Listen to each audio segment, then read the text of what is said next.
కుంభరాశి 2024 సంవత్సరం జనవరి నుంచి డిసెంబర్ 31వ తేదీ వరకు జరిగేటటువంటి సంవత్సర రాశి ఫలితాలను ప్రొఫెసర్ డాక్టర్ ముల్లపూడి సత్యనారాయణమూర్తిని నేను మీకు తెలియజేస్తున్నాను. ఈ కుంభరాశి వారి మొట్టమొదటిగా ఆందోళన తగ్గించుకోవాలి. ఇది కుంభరాశి వారికి ఏలినాటి శని ప్రభావం జరుగుతుంది. దాని వలన మీకేమవుతుందంటే మనశ్శాంతి లోపం అనేటటువంటిది ఉంటుంది. మనశ్శాంతి దానికి రెమెడీ ఏమిటండి అంటే తీర్థక్షేత్రాలకు తిరుగుతూ ఉండండి, తీర్థయాత్రలు తిరుగుతూ ఉండండి, దైవ ఘటనలు చేస్తూ ఉండండి. పనులు ముప్పడిగా మీకు వస్తాయి. పనులు ఏమేమో అండి అని బాధపడేటటువంటి కుంభరాశి వాళ్ళు ఉంటారు. లేదు, పనులు వస్తాయి. అండ్ వర్కర్స్ని మీరు సమకూర్చుకోవాల్సినటువంటి అవసరం మీకు ఉంటుంది. ఎందువల్లంటే పనులు వచ్చినప్పుడు మనకు వర్కర్స్ ఉండాల్సినటువంటి అవసరం లేదు. ఏలినాటి శని ప్రభావంలో ఏదో ఒక విధమైనటువంటి టెన్షన్ తీసుకురావాలి కాబట్టి పని వస్తే వర్కర్స్ ఉంటారు. సాఫ్ట్వేర్ ప్రాజెక్ట్స్ వచ్చినాయి, దానికి సంబంధించినటువంటి మనుషులు ఉంటారు. కాబట్టి ఈ రెండు ఉంటే కనుక ధనానికి ఇబ్బంది పడాల్సినటువంటి అవసరం ఉంటుంది. ఈ విధంగా మనకి 3వ ఇంట్లో ఉన్నటువంటి గురుడు ఎప్పటి వరకు ఏప్రిల్ 22, 2024 సంవత్సరం వరకు తృతీయ గురుడు ఉంటాడు. ధనానికి కొంచెం ఎదురు వెళ్లాల్సినటువంటి అవసరం ఉంది. చిట్ ఫండ్స్, చీటీ వ్యాపారాలు ఇలాంటివన్నీ కూడా వ్యాపారాలు కొంచెం యావరేజ్గా ఉంటాయి. అండ్ స్పిరిచువల్ ఇన్స్టిట్యూట్స్ ఇవన్నీ కూడా మనం అపవాదుల పాలు కావాల్సినటువంటి అవసరం ఉంది. తర్వాత 4వ ఇంట్లోకి గురుడు మీకు ఏప్రిల్ 22, 2024 సంవత్సరంలో రావడం జరుగుతుంది. ఆ తర్వాత మీకు గురుడు వక్రించి 9 అక్టోబర్ 2024 సంవత్సరంలో వక్రించి 4వ ఇంట్లో ఉంటాడు. ధనానికి ఏమి ఇబ్బంది ఉండదు, కానీ మీరు హార్డ్ వర్క్ చేయాల్సినటువంటి అవసరం ఉంది. అదేవిధంగా ఈ కుజుడు ఆగస్టు 26, 2024 సంవత్సరంలో పంచమ స్థితిలోకి రావడము, అలాగే రవి జూన్ 15, 2024 సంవత్సరంలో పంచమ స్థితిగతిలో రావడం వల్ల మీ పిల్లలు మంచి బుధాదిత్య యోగాన్ని బట్టి చక్కగా కారుల్లో తిరగడం, మీరు కూడా కారుల్లో తిరగడం, వృత్తి వ్యాపార ఉద్యోగ విషయాల్లో అఖండంగా మీరు వెలిగిపోవడం అనేటటువంటివి జరుగుతాయి. అంతేగాని ఏలినాటి శని కాబట్టి మాకు పనులు దొరకవండి, ఉద్యోగాలు దొరకవండి అని నిరాశపడాల్సినటువంటి అవసరం లేదు. విద్యార్థులు ఎవరైతే ఉన్నారో అటువంటి విద్యార్థులందరూ కూడా చాలా ఎక్కువగా చదవాలి. మరి అనుకూలంగా లేదు విద్యార్థులకి మీకు, కాబట్టి ఎక్కువ చదివితే మీకు మంచి మార్కులు రావడానికి అవకాశాలు ఉన్నాయి. అలాగే మీరు కోరుకున్నటువంటి విదేశీ సంబంధమైనటువంటి ఈ యొక్క యూనివర్సిటీస్లో మీకు సీట్లు రావు.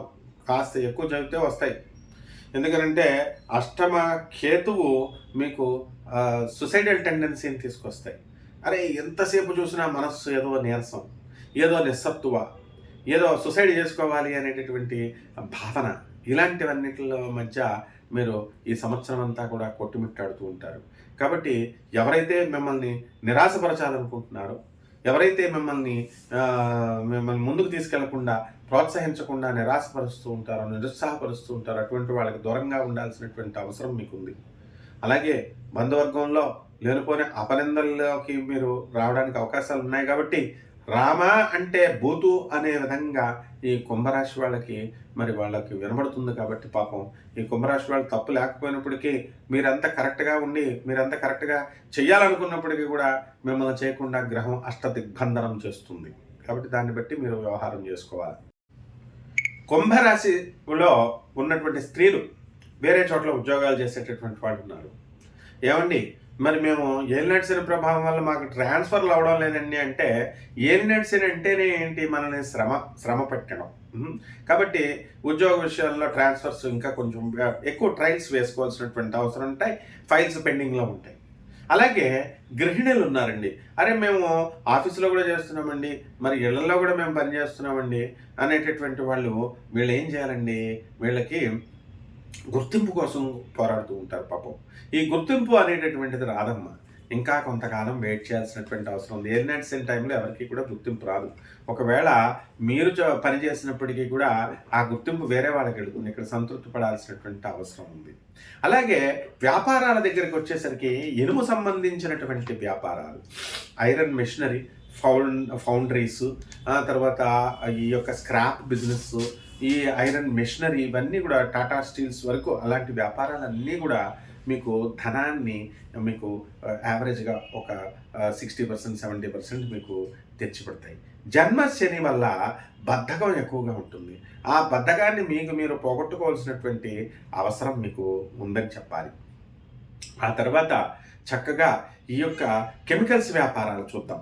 ఈ కెమికల్స్ వ్యాపారాలు మీకు అత్యధికమైనటువంటి లాభాలు తీసుకురావడానికి ఉన్నాయి. ఫుడ్స్, ఫ్యాట్స్, ఫెర్టిలైజర్స్, వనస్పతి ఇలాంటివన్నీ కూడా బాగుంటాయి. ఆయుర్వేద ప్రొడక్ట్స్ అన్నీ కూడా బాగుంటాయి. ధ్యాన విత్తనాలు ఇవి అవి ఉంటాయి కదా, విత్తనాల వ్యాపారాలు అవి, చేపల రొయ్యలు ఈ బిజినెస్లు బాగుంటాయి. కాయగూరల బిజినెస్ యావరేజ్గా ఉంటుంది. కాబట్టి ఈ స్టోరేజ్ నడిపేటటువంటి వాళ్ళు వీళ్ళంతా కూడా బాగుండదు. అండ్ కరెంట్ బిజినెస్, ఎలక్ట్రిసిటీ, తర్వాత ఆటోమొబైల్స్ నడిపేటటువంటి షాపులు ఉంటాయి, కరెంట్ బిజినెస్లు ఉంటాయి, వీళ్ళకి 80% వరకు బాగుంటాయి. ఇక ఈ హోటళ్ళ వ్యాపారాలు, ఈ తర్వాత ఈ రెస్టారెంట్లు, పబ్స్, ఈ వ్యాపారాలు బ్రహ్మాండంగా జరుగుతాయి. ఇక చేపల రొయ్యల చెరువులు చేస్తున్న వాళ్ళ పరిస్థితి బాగుండలేదు. వ్యవసాయందారులు, ఫార్మర్స్ ఉన్నారు, ఈ ఫార్మర్స్కి కూడా అంత బాగుండలేదు, యావరేజ్గా ఉంది. అలాగని చెప్పి వ్యవసాయం మానేయకూడదు, వేయాలి. అగ్రికల్చరల్ సైంటిస్టులు ఉన్నారు, అగ్రికల్చరల్ ఆఫీసర్లు ఉన్నారు, ఐకార్ ఉంది, ఇక్రిసాట్ ఉంది. ఇటువంటి రీసెర్చ్ చేస్తున్నటువంటి సంస్థల సలహాలు మీరు పాటించాల్సినటువంటి అవసరం ఉంది. ఆ విధంగా కనుక మీరు పాటించినట్లయితే మీరు వ్యవసాయం మంచి ఈళ్ళను తీసుకురావడానికి అవకాశాలు ఉంటాయి. అదేవిధంగా సినీ, సంగీత, సాహిత్య రంగాల్లో ఉన్న వాళ్ళకి ప్రమోషన్స్ అంటే గౌరవాలు, వేతనాలు అధికంగా, పారితోషికాలు రావడం జరుగుతుంది, ప్రోత్సాహకరంగా ఉంటుంది. సినీ, సంగీత, రాజకీయ రంగాలలో ఉన్నటువంటి వాళ్ళకి చక్కగా మంచి గుర్తింపు వస్తుంది, నామినేటెడ్ పోస్టులు వస్తాయి, అండ్ క్యాబినెట్లో స్థాయి మీకు సీట్లు రావడం జరిగింది. మినిస్టర్స్ అయినటువంటి వాళ్ళు ఉన్నారు. మరి ఇంతగా అంటే ఈ యొక్క కుంభరాశి వారికి సర్వతో ముఖాభివృద్ధిగా ఉంది అని మనం చెప్పుకోవాలి. దీనికి రెమెడీస్ ఏమిటంటే, ఈ రెమెడీస్కి శని ఏలినాటి శని జరుగుతుంది కాబట్టి శని జపం చేయండి, శని స్తోత్రాలు చేయండి. శనికి కిలోంపావు నల్ల నువ్వుల్ని పేద బ్రాహ్మడికి నల్లని వస్త్రాన్ని ఇచ్చి పేద బ్రాహ్మడికి దానం చేయండి.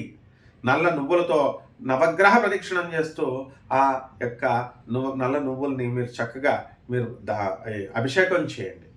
అలాగే మరి గురుడికి కిలోంపావు శనగల్ని గురువారం నాడు పసుపు వస్త్రాన్ని ఇచ్చి పేద బ్రాహ్మణులకి దానం చేయండి. గణగాపురం మనకి హైదరాబాద్కి 220 కిలోమీటర్ల దూరంలో గుల్బర్గాకి దగ్గర ఉన్నటువంటి గణగాపురానికి వెళ్ళండి. దత్తాత్రేయ స్వామి వారిని దర్శనం చేసుకోండి. పౌర్ణమి రోజునే వెళ్ళాల్సినటువంటి అవసరం లేదు, గురువారం నాడు వెళ్ళండి.